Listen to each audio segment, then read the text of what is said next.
Hi, and welcome back to DIY RVing Newbie to Pro. Our subject today is going to be talking about installing LED lights. When we first bought our RV, we purchased it used from an individual owner, and he had taken the lights out of the center of the RV, which are these right here, and he had replaced them with LED inserts. It was a fluorescent light. And these were the kits that he put in. As you can see, this one's not lit anymore, and this one puts out a bluish colored light. We had these for a little while, and because they started failing, I wanted to replace them. So I found a unit made by Thin Light, which is an exact replacement of this, but it's 100% LED. And I'll show you what the end result looks like. In our motor coach, we have 1, 2, 3, 4, 5 of these lights, and they run around $100 a light, so it's a lot to do it all at once. So I've been doing them a little at a time. And this is a replaced light, and as you can see, it's a lot brighter and it has a lot of different functions. This light just has a simple on-off. It's either on or off, and it doesn't put out that much luminance. This particular light, you can dim out to any one you want. It has two settings that are preset. You have a low, then you have a high, or you can adjust it to whatever one you want. So what we're going to do is talk about how to replace these, and it's very simple to do, and it's easy and quick. Also, a little bit more information about them.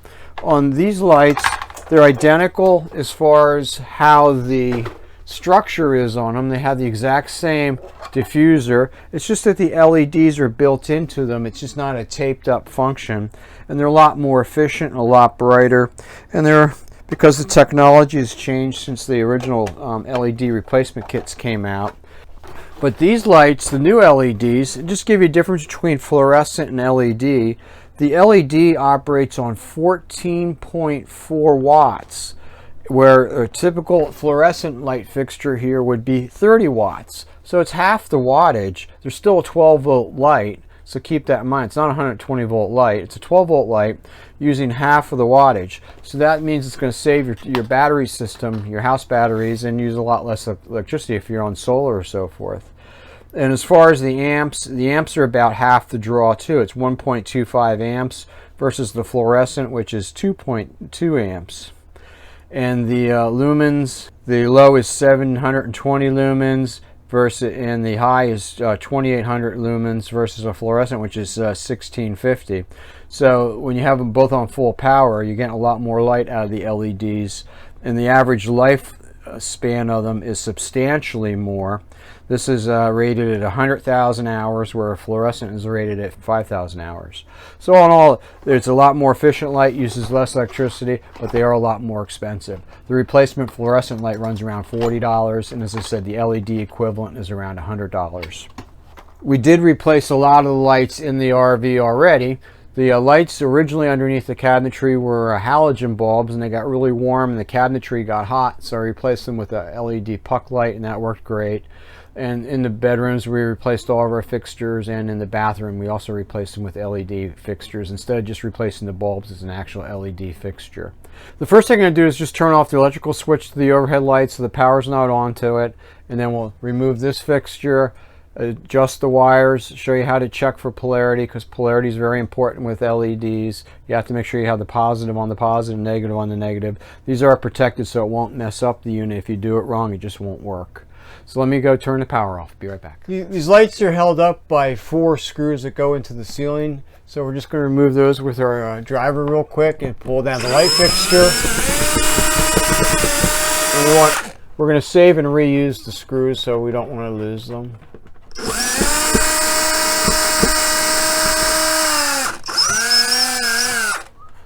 And that'll be enough friction that holds that up temporarily while I put down my tools.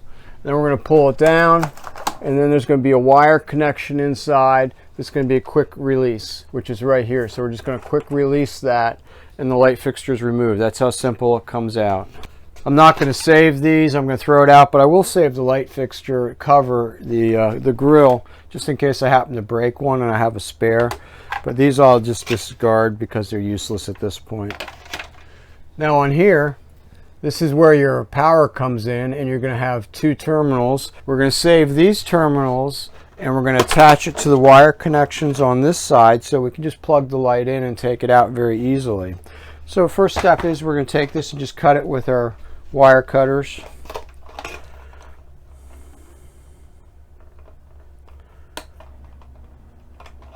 So we have that, so we're going to reuse that. And on this lamp, the red is going to be positive and the black is going to be negative, just like your car battery, because it's a 12-volt system. So the question for you is then going to be which is positive and which is negative on here, because it's white and black. And you have this. So this only plugs in one way. It plugs in this way. So your red on this side is actually the black, and the white on this side is the white. So what we have to determine is which one's positive and which one's negative. And the easiest way to do that is with a voltmeter. So take your voltmeter after you turn the lights back on so you have current coming in. Be careful you don't cross the probes. And you're going to stick it inside, and it's going to give you a reading. It's going to say 12.5 volts. I have my red into the red side, and it came up as 12.5. Now if I reverse it, just to show you what happens, I'm going to put it in backwards, and it comes up and it has a negative in front of it. It says minus 12.5 volts, which means that it's reversed. This is no longer in the positive, it's in the negative side. So if I go back and I put the black in the white and the red in the red and touch them, carefully don't short it out, it comes up 12.5, which means that because it was no negative on the display, the red is actually the positive side.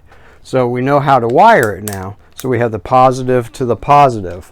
So you're going to take your wire strippers, and we're just going to take about a 1/4 inch or so off of the end of this, and do the same with the other one.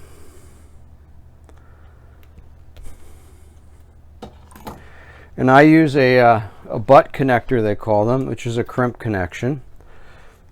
It's you just squeeze it with the tool. You get them at any auto parts store.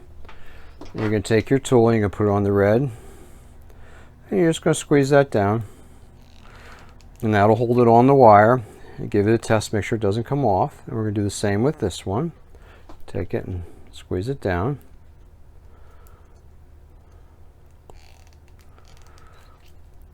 And by the test, we know that when we plug this in, the red side is the positive, which is going to be the black side on here. So the black is going to be positive, the white is going to be negative. So we're going to take that, and we're going to say the black is the positive, so that goes into the red, because that's going to be positive. And so we're going to crimp that onto the light fixture so it doesn't come off.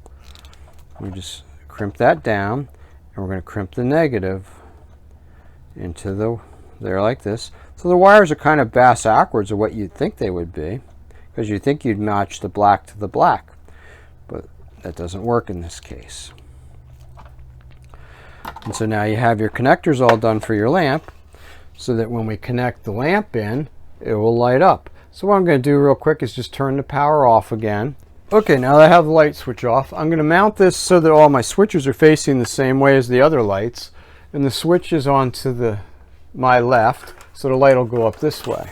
So if we take our power supply and we just connect that in, so that's all connected in. And incidentally, when you take this down, you can see how your RV is constructed with the ceiling, the insulation, the ceiling material, the aluminum studding that holds everything in the framework. It's kind of interesting to look at. And then we're just going to push this light fixture up in with the cords behind it, like that. And then we're going to re-screw it into the holes that were already existing, because it matches up when the lights all have the same footprint. So that's going to be good. So now I'm going to grab my screwdriver and my driver again, and I'm going to put the screws in and find the holes that we were in originally.